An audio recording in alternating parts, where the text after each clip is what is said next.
Jumbo Mambo Familia Angu. This is your bald-headed grandfather, Eli-Ben-Eli. And good morning, good evening, good afternoon, whatever it is in your country.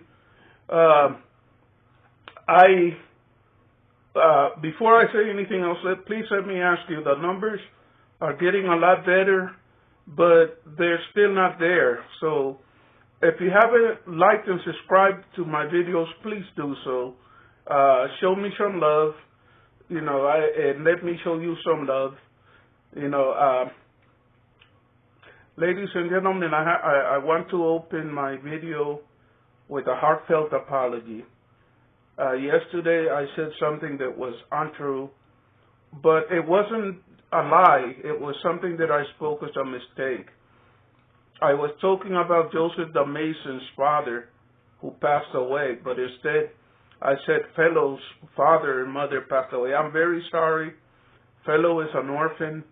Some of you came for me, and I take my chastisement, with humility.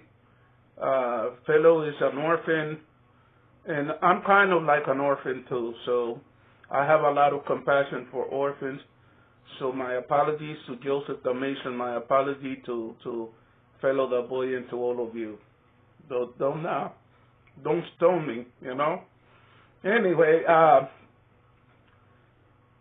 today was a very good day, and I was thinking about somebody who had been very, very special in my life, and I decided to do something which I have never done before.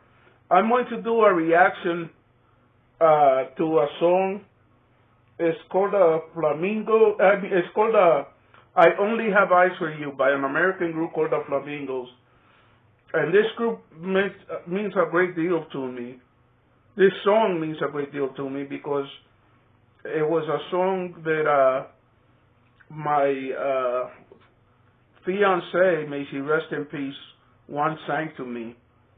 Late at night we were laying around talking, and I told her how much I loved this song, and I tried to sing it, but I couldn't.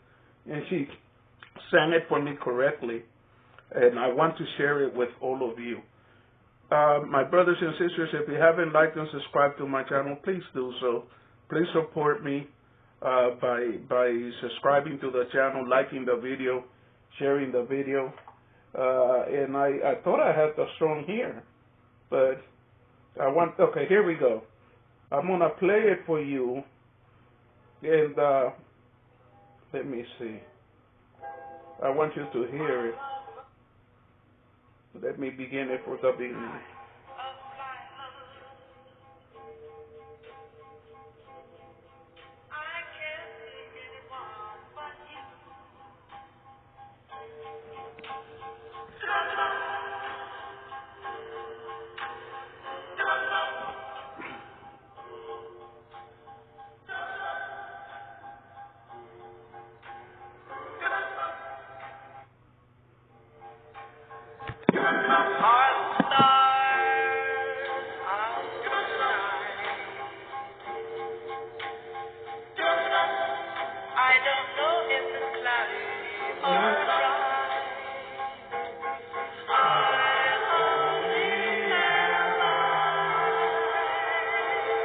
This song means so much to me.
That song is a very beautiful song, and it means a great deal to me. This was a remarkable woman. You know, she was. There's a company, an international company that some of you may have heard of, called Bell and Grumman. They're a big company, and she graduated college with a. She graduated college and university. She had an MBA. She had an undergraduate business degree and an MBA, and she went to work for that company. And she worked for them for 10 years. And, you know, this woman was very, very special. She decided that she didn't want to be a business manager, so she went ahead and went back to college and started all over again. Got a new undergraduate degree in pharmacy. And then she was going to get a master's in pharmacy science. But at that time, the law changed, and they said that from that point on, they were going to require pharmacists to have a doctorate. And she said, I'm already here. I'm going to go ahead and get a doctorate. So she stayed on. This woman had 2 college degrees and 2 doctorates. Just a remarkable woman. And I met her, and I met her at a pharmacy that she, at a large hospital pharmacy, that she was the chief in charge of the pharmacy. Very prestigious job. And, you know, this woman was stunningly beautiful. She looked like a fashion model. She was tall, slender.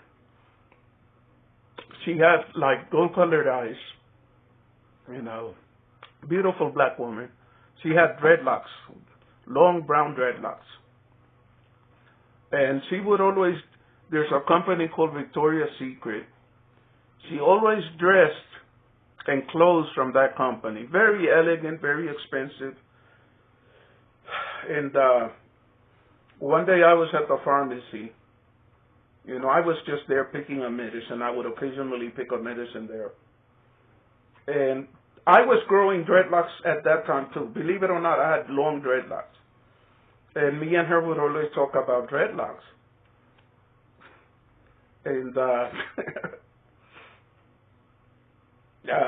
you know, one day I told her, you probably have a lot of problems getting men. And she laughed and she said, why do you say that to me? And I told her, you're so beautiful. And I can tell that you're very well educated. The average man is going to be frightened by you. And, you know, and she said, but here you are talking to me. And I said, yeah, I'm not afraid of talking to you. You know, by the grace of God, maybe I'm not a rich man or anything, but I've accomplished a lot in my life. And, you know, the degrees that you have, I have similar degrees. So she wrote something on a piece of paper and slid it across the counter and told it, and goes,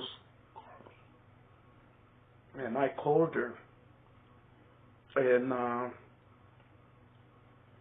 I loved this woman. I really looked up to her, you know, and I really looked up to her.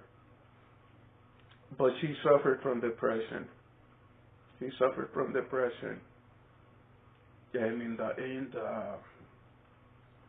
me and her had an argument about something silly, you know, something silly. And I always, in the back of my mind, meant to go back to her and make up with her. Because before we broke up, me and her had been planning to get married. And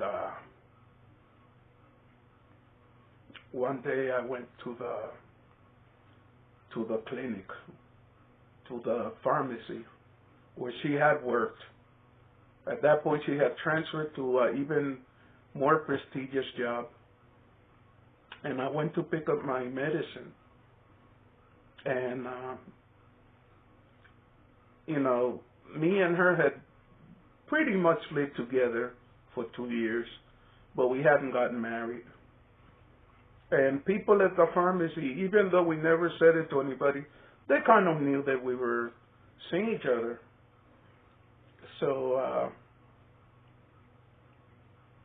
one of the pharmacists, who's from Panama, she's a black woman, Panamanian, and me and her would speak in Spanish, so he called me over, and she told me, "Did you hear about Terry?"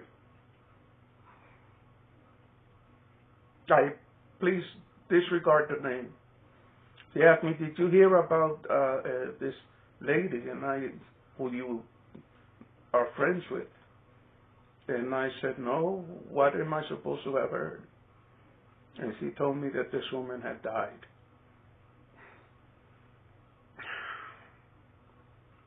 And told me that this woman had died, and I couldn't say anything. I said, "What happened?" And she told me she was found dead. And I asked, "Well, when is the funeral?" And she told me the funeral is tomorrow. And she gave me the address. And I went to the funeral, and I looked at her, and it was, I thought of that song, when I thought of that song when I went to the funeral and I looked at her. And there's a lot more to this story, but it is not something that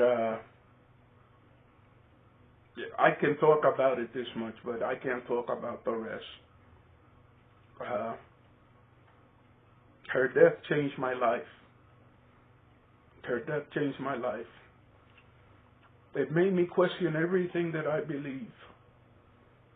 And I'll say this part. This part I'll say.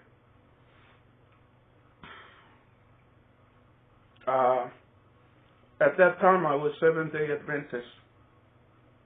And I love Seventh-day Adventists. To this day, I love Seventh-day Adventists. I'm considered a heretic because I left the faith. But Seventh-day Adventists have had such a big impact in my life. I still am a vegetarian, or I try to. I try to be a vegetarian. A lot of the time I'm a vegetarian. I was an elder of my church, and the next weekend after I went to her funeral, I was scheduled to preach, and I begged them to let me off. I begged the other elders to please one of them preach for me because I couldn't.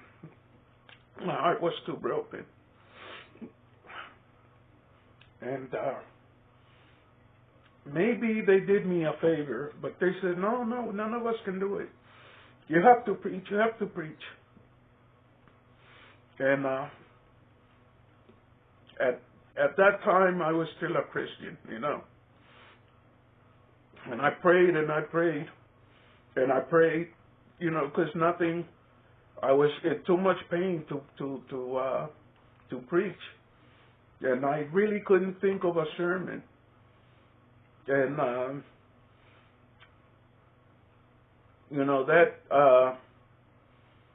that Friday night after vesper services,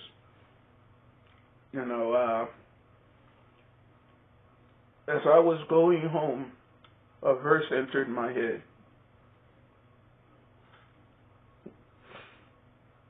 Jesus wept.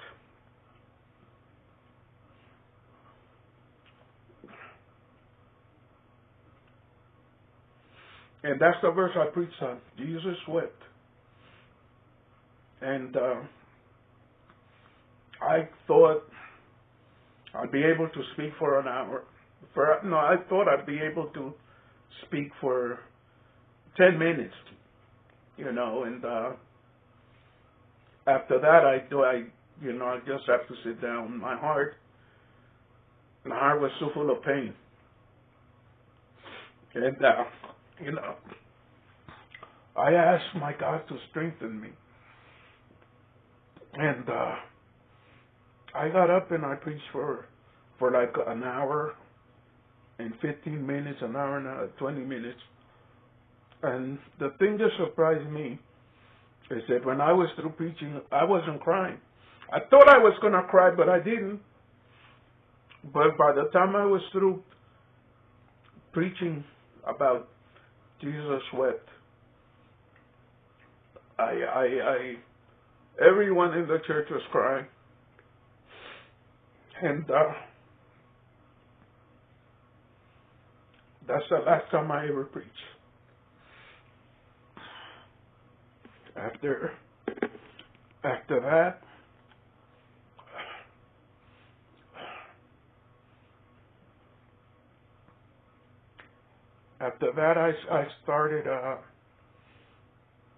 I started to study, because what I was doing was not sustaining me spiritually anymore. And so I ended up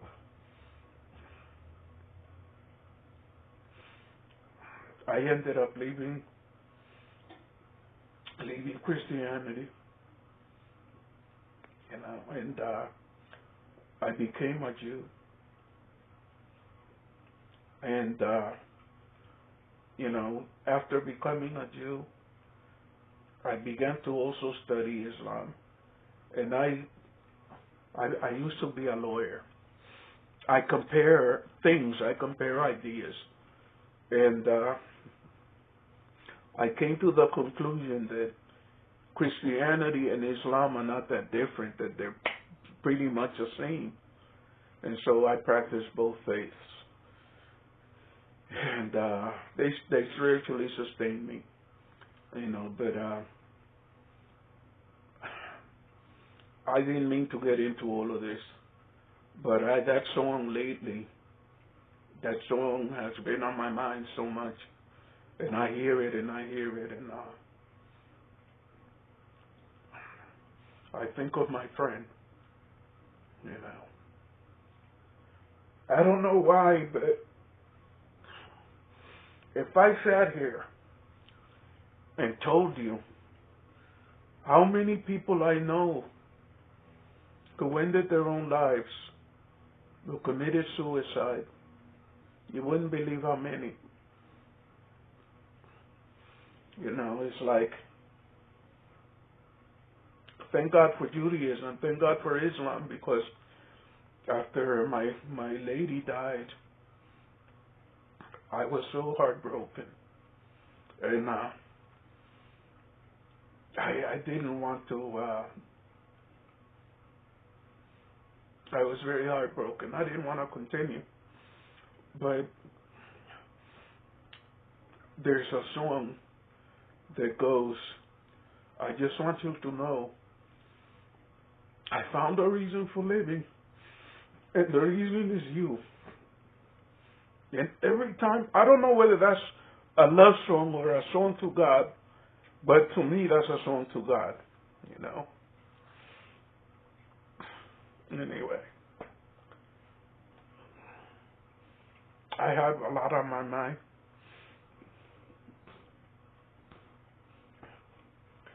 If you're watching till this point, thank you. And I will see you soon.